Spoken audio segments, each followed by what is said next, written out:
দেখো এটা আমার দুষ্টু সোনা, সকালে ঘুম থেকে উঠে মায়ের মুখ দেখে যা একটা গাল। আম্মা অসুস্থ না হইলে বাড়িটা 2 তালা কমপ্লিট করে তারপরে বাড়িতে আসতাম। আমার মা অসুস্থ আর আমি বিদেশে থাকি কি করে? আম্মাটা যদি অসুস্থ না হইতো তাইলে বাড়িটা 2 তালা করে ফেলতে পারতাম। প্রতি মাসে আম্মার চিকিৎসার জন্য এত এত করে টাকা পাঠাই, বাড়ির 2 তালা করবো কি করে? কিরে বাড়িতে কে আসিস? বাইরে আয়।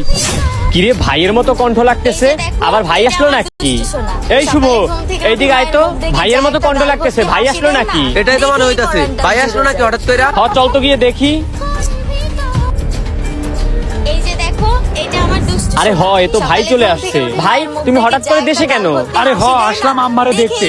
আমার জন্য পরানটা পুড়তেছিল। আম্মা এত অসুস্থ, প্রতি মাসে এত এত করে টাকা পাঠায়, একটু যদি দেখতে না আসি তাইলে কি হয়? এই জন্য হঠাৎ করে চলে আসলাম। এই রে, এই রফিকুল, এইবার কি করবি? ভাই যদি সব যায় না যায় তাহলে তো সব শেষ। আরে হ, সেইটাই তো। ভাই এখন কি বলবো? কি রে বুঝলাম না, তুই এরকম কি বলা বলি করতেছিস? আর আম্মা কই রে? আমাকে ঘরে শুয়ে আছে নাকি? আরে ভাই আম্মা আছে, কিন্তু তুমি এরকম না বলে চলে আসছো কেন? তুমি যদি আসবাই আমাদের বলতে, তারপরে আসতে। আরে না জানে আসছি তো কি হয়েছে? আসলে আমারে দেখতে খুব মন চাচ্ছিল, এই জন্য হঠাৎ করে চলে আইছি। তোদের আর বলি নাই বুঝছিস? আর আমি না জানে আসছি তাতে কি হয়েছে বুঝলাম না তো। আরে ভাই কিছু হয়নি, তুমি যদি আমাদেরকে জানাই আসতা তাহলে তোমার আপ্যায়নের কিছু ব্যবস্থা করতাম। আর আপ্যায়ন করা লাগবে না। আম্মা কই রে? আম্মা কি ঘরে আছে নাকি? আমারে ডাক দে তো, আমি ভিতরে আসি। আরে ভাই তুমি এত আম্মা আম্মা করতেছো কেন? তুমি এত দূর থেকে আসছো, একটু রেস্ট নাও, তারপর আমার সাথে দেখা কইরো। এই থাম, আমি কি দেশে রেস্ট নেওয়ার জন্য আসছি নাকি? আমি আসছি আমার মারে দেখি। আমার মা কই? বাজান, ও বাজান কই রে তুই? আম্মা ডাকে কোথ থেকে? এই ঘরের ভিতরে আম্মা নাকি? হ্যাঁ বাপ, আমি ঘরের ভিতরে। সকালে ঘুম থেকে উঠে মায়ের মুখ দেখে কি ব্যাপার আম্মা, তুমি এই ময়লার ঘরে কি করো? আরে আম্মা তুমি এখানে কি করতেছো? তুমি না অসুস্থ? যাও যাও, ঘরে যাও, ঘরে যাও, তাড়াতাড়ি যাও। বেরাও তো আম্মা, বেরাও। তুমি আগে বেরাও। এটা আমার দুষ্টু সোনা, সকালে ঘুম তুমি এইখানে কেন? এইখানে কি করতেছিলে? আমি তো এই ঘরে থাকি। তুমি এই ঘরে থাকো মানে? তুমি অসুস্থ মানুষ এই ভাঙাচুরা ঘরে কেন থাকো? এখানে তো ময়লা আবর্জনা গন্ধ, তুমি এখানে থাকো কেন? কই, আমি তো অসুস্থ না, সুস্থই আছি। তুমি সুস্থ হয়ে আছো মানে? স্যার আমি যে প্রতি মাসে তোমার চিকিৎসার জন্য 50,000 1 লাখ করে টাকা দিলাম, এই টাকাগুলা গেল কই? আরে আম্মা তুমি না অসুস্থ, তুমি এখানে দাঁড়ায় কথা বলতেছো কেন? যাও যাও, ভিতরে যাও, ভিতরে যাও, আর তুমিও আসো। এই তোরা থাম।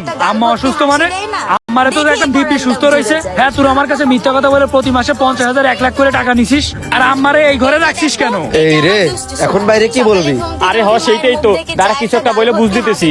আরে ভাই এইসব ব্যাপারে আমরা পরে কথা বলি, আগে আসো, তুমি ঘরের ভিতরে আসো। আমি ঘরে যাব না।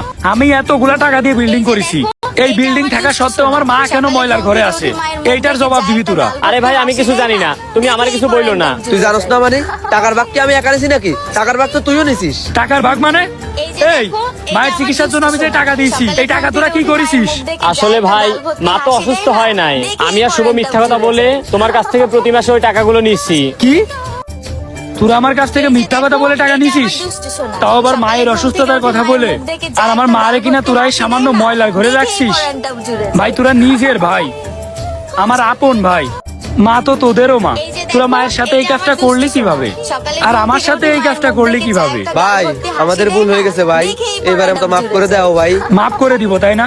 তোরা যে ভুলটা করছিস আসলে এটা মাপের যোগ্য না।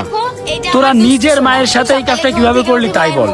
আমি নাই ভাই, ভাইরে অনেকে আপন মনে করে না, কিন্তু মা তো তোদের নিজের মা। মা রে তোরা এরকম একটা ঘরে কিভাবে রাখলি? আরে ভাই আমি এত বড় একটা বিল্ডিং করে দিছি তোদের থাকার জন্য, আমার মা রে থাকার জন্য, আর তোরা কিনা এই কাজটা করলি? তোরা মিথ্যা কথা বলে আমার কাছ থেকে প্রতি মাসে মায়ের চিকিৎসা করার জন্য টাকা নিছিস। আরে ভাই প্রবাসে টাকা ইনকাম করা কি এত সহজ? তোদের কি এইটা মনে হয়? তোরা কি মনে করিস যে প্রবাসে গেলেই মানুষ লাখ লাখ টাকা ইনকাম করে? তোরা কি জানিস আমি কত কষ্ট করে টাকাগুলো ইনকাম করেছি?